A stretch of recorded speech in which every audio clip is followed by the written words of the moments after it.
जब उसको खुदवाया गया तो आदमियों के पैर मिले थे, उनके अंश मिले थे।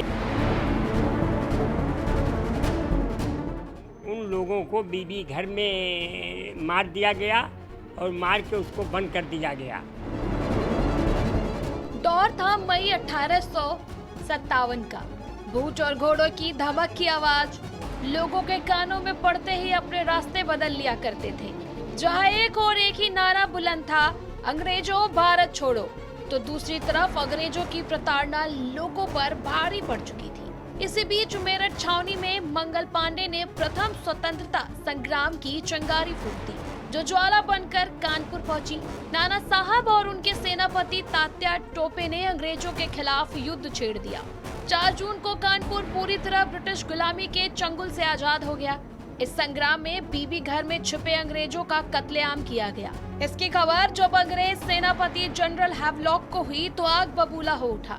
स्वतंत्रता संग्राम को कुचलने के लिए उसने 133 सेनानियों को कंपनी बाग के बरगद के पेड़ पर फांसी दे दी। इस घटना ने क्रांतिकारियों को झंझोर कर रख दिया था। कानपुर तो आजाद हुआ और साथ ही देश भी, लेकिन घटना इतिहास के पन्नों में बेहद विभत्स घटना के रूप में दर्ज हो गई। 1857 में 133 हिंदुस्तानियों को पीछे जो जहाँ शहीद स्थल बना हुआ है वहाँ पर जो बरगद पेड़ लगा था, अब तो वो गिर गया है।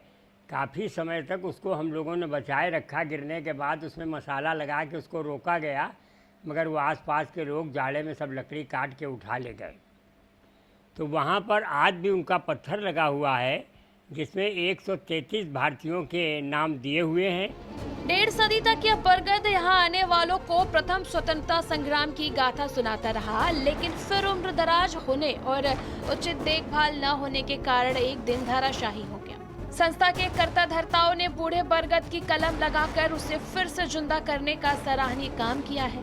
अब यह नया जवान बरगद उस ऐतिहासिक बरगद का वंशज है जिसकी बाजुओं में कभी 133 क्रांतिकारियों ने झूलकर शहादत का इतिहास रचा था।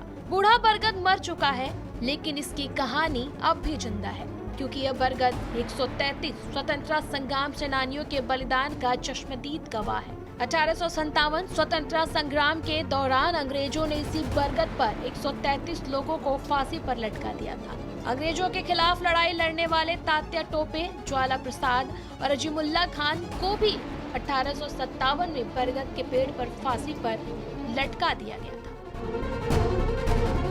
यहाँ पर जो शहीद स्थल है, यहाँ पर 15 अगस्त हो, 26 जनवरी हो या किसी भी प्रकार की और शहीदों का कुछ कार्यक्रम होता है तो यहाँ के लोग यहाँ पर आते हैं और शहीदों को याद करते हैं। कैमरामैन अभिषेक के साथ विवेक पांडे, भारत समाचार, कानपुर।